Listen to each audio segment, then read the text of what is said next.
Nos pide encontrar el ángulo X, pero nos pone una condición, que esos dos triángulos que se ven ahí, el ABC y el DCE, son triángulos equiláteros. Por lo tanto, sabemos que un triángulo equilátero tiene este ángulo interno de 60 grados. Déjenme lo pongo más finito. ¿Por qué lo tiene? Porque al tener sus tres lados iguales, los ángulos opuestos a estos van a ser iguales. Y bueno, un triángulo tiene un ángulo interior de 180 grados. 180 grados entre 3 es igual a 60. ¿Por qué? Por trigonometría básica. Continuando con esto, podemos ver que aquí son 60 grados. Y como es un triángulo, como es un triángulo, la figura que está formando, así, así, así. Una cosa así. Este ángulo de aquí va a ser igual a 60 más 80. Lo cual, si mis cálculos no me fallan, son 140 grados. 140 grados. Y si trazamos por aquí una línea recta, podemos ver que es simétrico. Están separados a una distancia par. Son triángulos idénticos. Es una simetría perfecta. Por tanto, este ángulo de aquí, que es X, es el mismo que este ángulo de aquí. ¿Por qué? Por simetría. Continuando con la premisa que el ángulo interior de un triángulo son 180 grados y ya tenemos 140 cubiertos por estos de aquí, vamos a decir que 60 más 80 más 2x es igual a 180 grados. 140 más 2x es igual a 180. 2x es igual a 180 menos 140. Y x es igual a 40 sobre 2. Lo que quiere decir que es igual a 20. Lo único que usamos aquí fue trigonometría básica, identificar una simetría, que siempre va a haber simetrías. El chiste es encontrar dónde están y cómo utilizarlas a nuestro favor. De hecho, también podíamos usar este ángulo de acá externo, pero mejor les dejo a ustedes para que lo piensen cómo usarlo para encontrar el ángulo que falta. Y pues sería todo.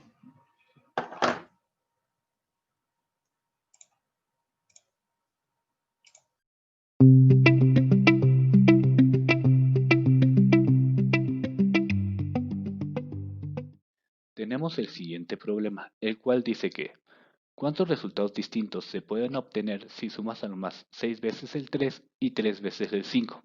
Por ejemplo, 3 más 3 más 3 más 3 más 5 más 5 es una suma válida, mientras que 3 más 5 más 5 más 5 no lo es. Lo importante es primero rescatar lo que nos dice el problema. Lo que nos dice es que podemos utilizar un máximo de 6 números 3 y un máximo de 3 números 5, pero que no es necesario utilizarlos todos. Unos ejemplos de estas sumas podrían ser 3 más 3 más 3 más 3 más 5 más 5, o también 3 más 3 más 5 más 5. Lo ideal para resolver este problema es dividirlo en pequeñas situaciones o casos en los que nosotros controlamos la cantidad cantidad de dígitos que hay en nuestra suma. Por ejemplo, en el caso número 0 es cuando no sumamos ningún dígito y el resultado de nuestra suma es 0. Ahí ya contamos con un resultado posible. El caso 1 es cuando solo sumamos un dígito y este puede ser tanto el 3 como el 5. Ahí contamos con otros dos resultados posibles. El caso número 2 es cuando sumamos dos dígitos y pueden ser ambos 3, un 3 y un 5 o ambos 5. Después, en el caso número 3 tenemos que podemos sumar tres números 3, dos números 3 y un número 5, dos números 5 y un número 3 o tres números 5. Esta situación en la que pueden ser todos números 3, todos números 3 excepto 1, dos números 5 y los demás 3 o todos números 5 se repite en los casos número 4, 5 y 6. En el caso número 7 tenemos que recordar que el máximo número de 3 que podemos utilizar son 6.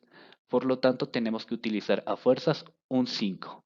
O también se puede dar el caso de que solo utilicemos 5 números 3 y 2 números 5 o 4 números 3 y 3 números 5. En el caso número 8 podemos utilizar los 6 números 3 más otros 2 números 5 o 5 números 3 y los 3 números 5. En el caso número 9 utilizamos la máxima cantidad de números que podemos utilizar, es decir, 6 números 3 y 3 números 5. Al final sumamos la cantidad de resultados posibles que tenemos y nos da un total de 28.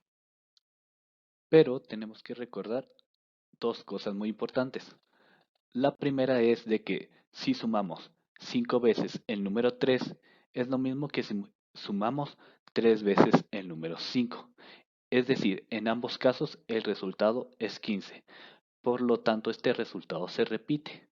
Lo mismo ocurre cuando sumamos 6 veces el 3 que si sumamos 3 veces el 5 más un 3. En ambas situaciones, este resultado se repite. Por lo tanto, tenemos que la sumatoria de nuestros resultados del listado anterior menos estas dos situaciones en las que se repite el resultado y tenemos un total de 26. También hay que recordar que por la propiedad cualitativa de la suma no importa el orden de la suma, es decir, no importa si este 3 está al principio o al final, el resultado es el mismo. Por lo tanto, tenemos que el resultado son 26 resultados posibles diferentes.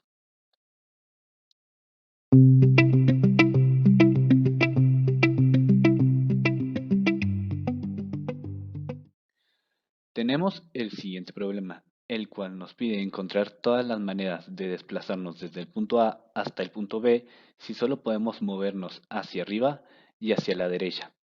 Eso quiere decir que un camino posible sería por aquí arriba, u otro podría ser desde acá abajo hacia arriba, o también desde por en medio de la figura, siempre y cuando no nos movamos hacia abajo o hacia la izquierda. Al principio podría parecer buena idea dibujar todos los caminos posibles y contarlos, pero eso nos arriesga a omitir algún camino o a perder la cuenta. Por lo que la mejor manera para resolver este problema es ubicarnos en el punto A e ir resolviéndolo poco a poco. Una vez que nos ubicamos en el punto A, nos preguntamos cuántas maneras hay de llegar a este punto. Al parecer es algo muy obvio, porque si no nos podemos mover por la izquierda, cualquier camino por la derecha queda descartado, por lo que solo nos queda una manera, que es subir. De la misma manera, nos preguntamos cuántas maneras hay de llegar a este otro punto, el cual pues también sigue manteniendo la misma lógica, por lo que solo podemos llegar de una manera, que es desplazándonos hacia la derecha. Sabiendo estos dos puntos, ahora nos preguntamos cuántas maneras hay de llegar a ese punto de ahí. Si tenemos una manera de llegar a este punto y otra manera de llegar acá, existen dos maneras para llegar a este punto, que sería pasando por este punto o por este otro. Ahora pasamos al siguiente punto, que es este de acá arriba. ¿Cuántas maneras hay de llegar a este punto? Bueno, pues solo una, ¿verdad? Porque solo podemos subir. Sigue manteniendo la misma lógica que este punto de acá, por lo que se mantiene que sigue siendo solo una manera de llegar a ese punto. Ahora, si tenemos una manera de llegar a este punto y dos maneras de llegar a este punto, 2 y 1 nos da que para este punto de aquí tendremos tres maneras de llegar. Ahora, siguiendo con la misma lógica, esta serie de puntos de aquí solo tendrán una manera de llegar hasta ellos, que es moviéndonos hacia la derecha. Ahora, deberás de haberte dado cuenta de que la suma de los dos puntos de las esquinas nos da la tercera esquina. 2 y 1 nos dieron 3, 2 y 1 aquí también debería de ser tres maneras de llegar a este punto de aquí. Ahora, tres maneras que tenemos para llegar a este punto y tres maneras que tenemos para llegar a este punto nos da que para llegar a este punto tenemos seis maneras diferentes. Ahora, tres maneras para llegar a este punto y una que tenemos aquí nos da que tenemos aquí cuatro maneras de llegar a este punto de aquí. 4 y 6 nos dan 10, 4 y 1 nos dan 5 y 5 y 10 nos da 15. Por lo tanto, en total, la cantidad de maneras que podemos llegar desde A hasta B desplazándonos solo hacia arriba y hacia la derecha nos da un total de 15.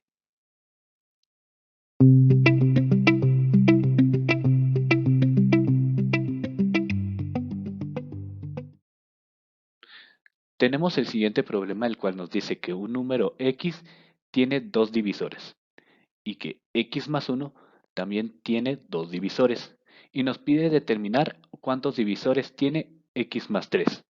Bueno, lo primero que tenemos que saber es de que x es un número primo y de que x más 1 también es un número primo. Recordemos que los números primos son aquellos que solo son divisibles entre uno y entre sí mismos, o sea, sé que solo tienen dos divisores y estamos buscando dos números primos consecutivos. Por lo tanto, esto solo aplica para los números 2 y 3. En ese caso, x es igual a 2. Y si x es igual a 2, x más 3 es igual a 5, el cual también es un número primo. Por lo tanto, la cantidad de divisores que tiene x más 3 es 2.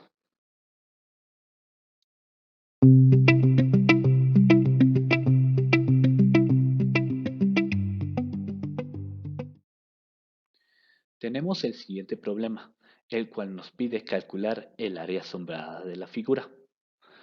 Para eso primero vamos a definir los datos que nos da el problema.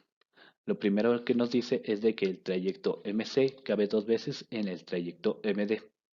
Esto quiere decir que el trayecto MC representa un tercio del lado del cuadrado, mientras que el trayecto DM representa dos tercios de ese mismo lado. Esta misma lógica también aplica para el lado de A, donde el trayecto DN representa un tercio del lado, mientras que el trayecto NA representa dos tercios. El problema también nos dice que el área del cuadrado ABCD es igual a 100. Por lo tanto, cada lado es igual a raíz de 100, es decir, es igual a 10. Sabiendo estos datos, vamos a calcular el área de los triángulos que se forman con los lados y se las vamos a restar al área del cuadrado en total para obtener el área sombreada. El primer triángulo es el que está dado por los puntos DNM y recordando que la fórmula para el área de un triángulo es base por altura entre 2, tenemos que la base de este triángulo es 2 tercios de 10 y lo multiplicamos por la altura que es 1 tercio de 10 y lo dividimos entre 2. Ahora lo que tenemos que hacer es multiplicar 2 tercios de 10 por 1 tercio de 10, lo cual nos da 200 novenos entre 2, lo cual es igual a 100 novenos. Por lo tanto, ya sabemos el área del primer triángulo. El segundo triángulo tenemos que es el que está dado por los puntos MCB y su base es igual a 10 y su altura es igual a 1 tercio de 10. Por lo tanto, multiplicamos 1 tercio de 10 por 10 y obtenemos 100 tercios entre 2. Eso es igual a 50 tercios. Y ahí está el área del segundo triángulo. Tenemos que el tercer triángulo tiene de base 10 y de altura 2/3 de 10. Por lo que multiplicamos 2/3 de 10 por 10 y obtenemos 200 tercios y dividimos entre 2. Por lo tanto, el área de este tercer triángulo es igual a 100 tercios. Ahora sumamos el área de los tres triángulos, los cuales están dados por los puntos MDN, BAN y MCB. Por lo tanto, obtenemos que esta suma es igual a 100 novenos más 50 tercios más 100 tercios. Para poder realizar la suma tenemos que convertir los 50 tercios y los 100 tercios a novenos. Esto equivale a 150 novenos y 300 novenos. Por lo tanto, la suma de estos tres triángulos es igual a 100 más 150 más 300 novenos. Eso es igual a 550 novenos. Ahora recordamos que el área del cuadrado es igual a 100. Esto es igual a 900 novenos. Por lo que 900 novenos menos 550 novenos es igual a 350 novenos o 38.88. Este es el resultado del área sombreada.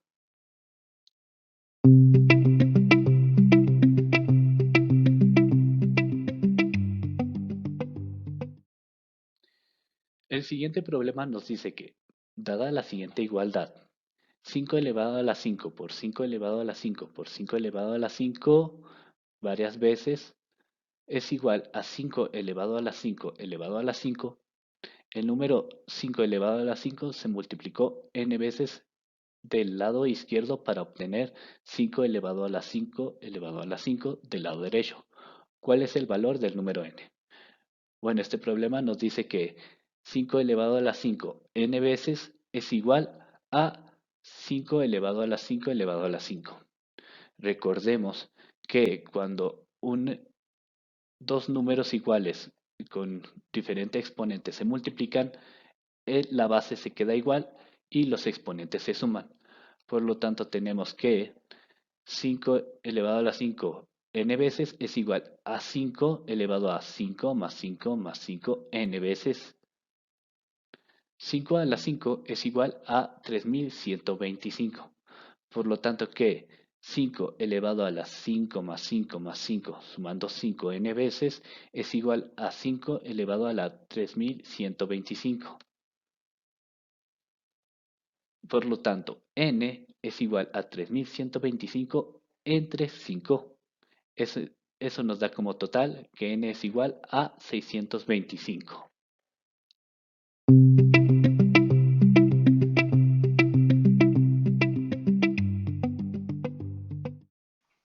Ok, este problema es un tanto especial, ya que después de estarlo revisando, nos dimos cuenta de que no tiene un valor en específico. O sea, la suma de a más b más c más d puede ser básicamente cualquier número que se les ocurra. Entonces, como dependiendo del método que se use, el resultado va a ser diferente. No voy a explicar este problema. Simplemente les voy a decir que el número que hayan puesto es correcto. Entonces se le va a dar un punto a todas las personas que hayan contestado algo.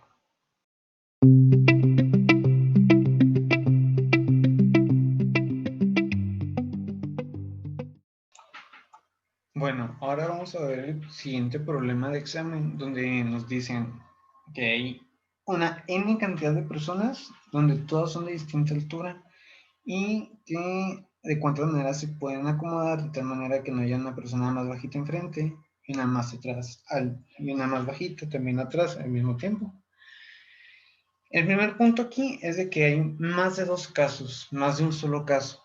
¿Por qué? Porque en combinación y permutación no depende de...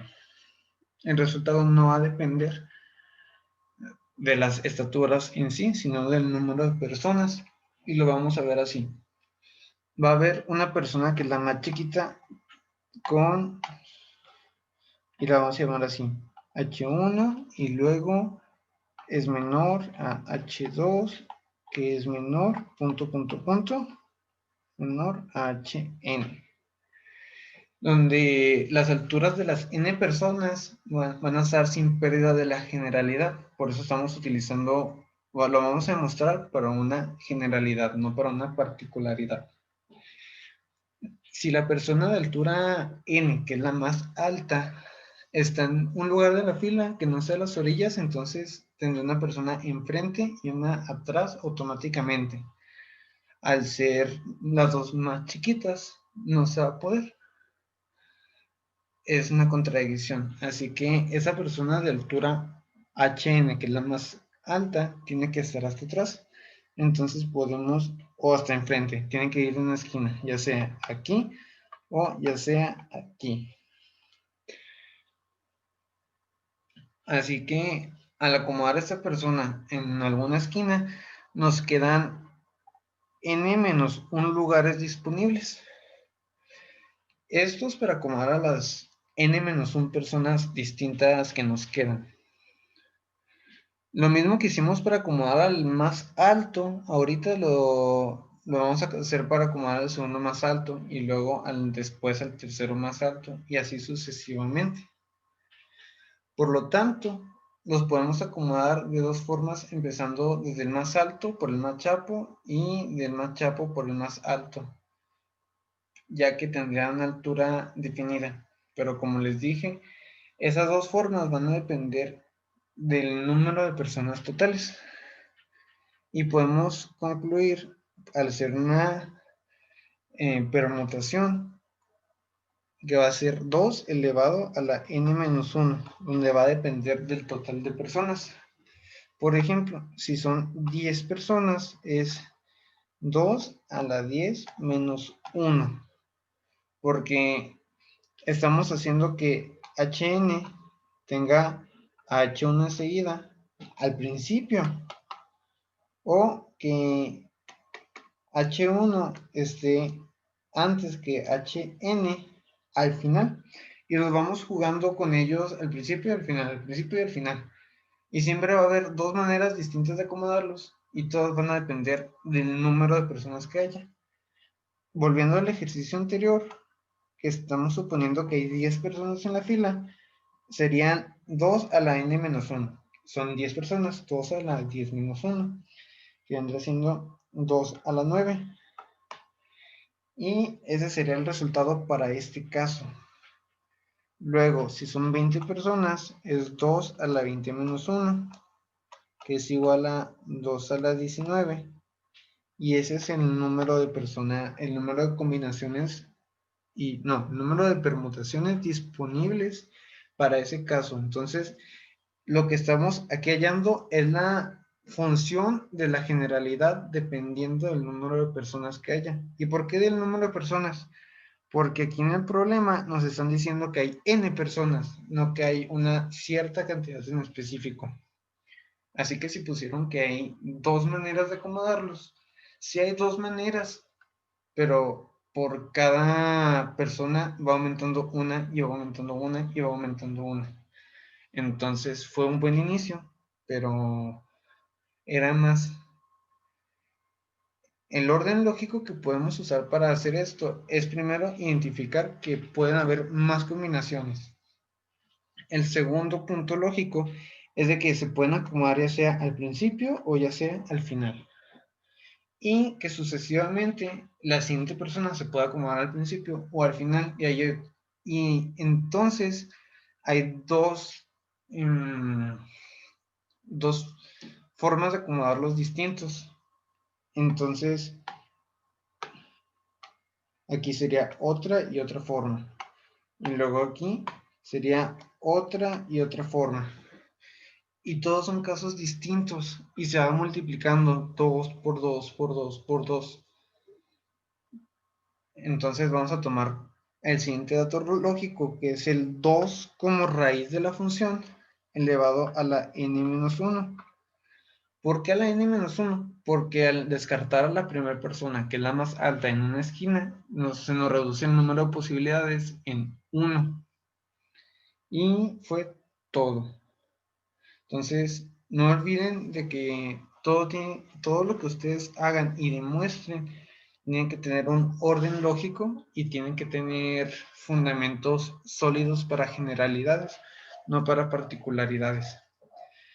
¿Y cómo lo hacemos general? Pues como lo hicimos aquí, que es H1, H2, puntito, puntito, puntito, HN. Así no estamos discriminando ningún caso y lo estamos tomando todo en cuenta. Así que sería todo.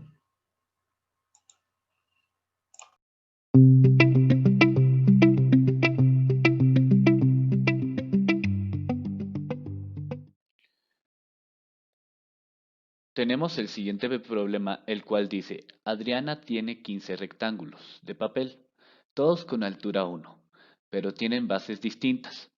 El primero tiene base 1, el segundo 2, el tercero 3 y así sucesivamente. Adriana coloca los rectángulos en el piso siguiendo el patrón que se ve en la figura, sin importar si coloca un rectángulo encima de otro. Al final de colocar los 15 rectángulos, ¿cuál es el perímetro que tendrá la figura formada por los rectángulos? Este problema estaba en la parte 2 de los exámenes, por lo que aquí se evaluó también la argumentación y tu procedimiento, no solamente tu resultado. También este problema tiene varias formas de resolverse. En este video veremos una de ellas que es la más simple, pero no te preocupes si tú tienes otro procedimiento. También no te preocupes si tu resultado no coincide con el de este video, porque también se evalúa tu procedimiento y tus argumentos. Bueno, una de las formas más simples de resolverlo era si te dabas cuenta de que el perímetro de cada figura era 2 veces el número del rectángulo al que correspondía. Por ejemplo, tenemos que aquí el rectángulo 2 tienes 2 de este lado, 1 y otro y formas 2. Aquí tenemos este rectángulo 3, 2 y 1, por lo que aquí se forma otra vez el 3. Si te fijas entonces, tenemos que cada lado de los rectángulos iban formando 2 veces n, excepto el primero y el último de los rectángulos. Por lo tanto, el perímetro de todos los rectángulos es 2 veces 1 más 2 más 3 más 4, así sucesivamente hasta el 15. Para esta suma podemos utilizar la fórmula de Gauss, la cual dice que la suma de números consecutivos es igual al número máximo consecutivo por el número máximo consecutivo más 1 entre 2. Pero como lo vamos a multiplicar por 2 porque se generan 2 veces el 3, 2 veces el 4, 2 veces el 5, 2 veces el 6 y así, entonces este 2 se elimina con este otro 2 y nos queda que el perímetro es 15 por 16, que es igual a 240. Pero también había que notar que tanto el primero como el último, aparte de tener 2 veces n, por ejemplo, el rectángulo n igual a 1, tiene 2 veces 1, 1 aquí, 1 acá, y este lado de acá. Y también el último rectángulo va a tener 15 más 15 más 1.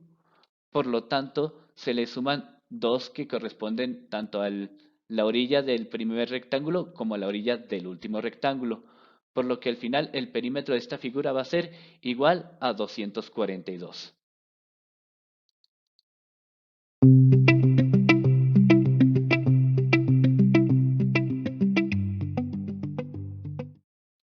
El problema dice, sea C1 una circunferencia de centro O y C2 una circunferencia que pasa por O e interseca a C1 en A y B. Sea P un punto en C2 distinto de A y de B. Sea Q la intersección de C1 con la recta PB distinta de B. Demuestra que PA es igual a PQ. Demostrar que PA es igual a PQ es igual a demostrar que el triángulo que se forma con los puntos AQP es isósceles. Para demostrar eso, utilizaremos el cuadrilátero inscrito que se forma con los puntos AO, BP. Una vez que lo hemos identificado, trazamos sus diagonales y empezamos a definir algunos ángulos. Por ejemplo, empezamos con el ángulo PAQ, el cual definimos como alfa. Después el ángulo QAB, el cual definimos como beta. Y después el ángulo BAO, el cual definimos como teta. Este último, por la propiedad de ángulos inscritos, es igual al ángulo OPB, debido a que ambos puntos, tanto el A como el P, están inscritos en la circunferencia C2 y comparten el arco OB, por lo tanto son iguales. Después de eso, definimos el ángulo AOP, lo definimos como omega. Después, por la misma propiedad de los ángulos inscritos, este ángulo es igual al ángulo ABP, debido a que ambos puntos están inscritos en la circunferencia y comparten el mismo arco. Después definimos el ángulo APO como gamma. Y este ángulo también tiene su equivalente, el ángulo ABO, debido a que comparten el mismo arco y ambos puntos están inscritos en la circunferencia C2. Una vez sabiendo todos estos ángulos, nos enfocamos en el triángulo que se forma con los puntos APB. Sabemos que la suma de sus ángulos internos debe ser igual a 180 grados, por lo que tenemos que alfa más beta más gamma más teta más omega es igual a 180 grados. Después nos enfocamos en el triángulo APQ y aplicamos la misma lógica.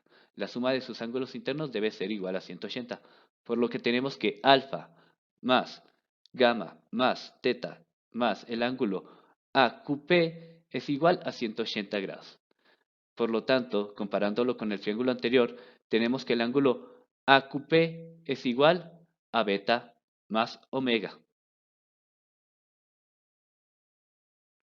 Una vez que sabemos que este ángulo es igual a beta más omega, solo nos queda demostrar que alfa es igual a beta más omega, para que esta forma sea un triángulo isósceles y estos dos lados midan lo mismo.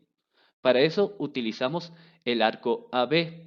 Este arco va a estar por el ángulo omega más el ángulo que se forma con POB, el cual es igual a alfa más beta debido a la propiedad de los ángulos inscritos.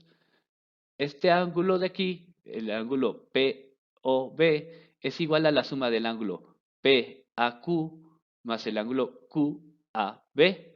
Por lo tanto, tenemos que es igual a alfa más beta. Después, por propiedad de los ángulos central inscritos, sabemos también que el arco AB es igual a 2 veces el ángulo QAB más el ángulo ABQ. Por lo tanto, igualamos a la anterior expresión que teníamos del arco AB y tenemos que omega más alfa más beta es igual a 2 veces beta más 2 veces omega. Eso quiere decir que alfa es igual a beta más omega. Por lo tanto, este ángulo es igual a este otro ángulo. Por lo tanto, este triángulo es isósceles. Y si es isósceles, dos de sus lados deben de ser iguales, los cuales son los correspondientes a los ángulos iguales. Y así queda demostrado que PA es igual a PQ.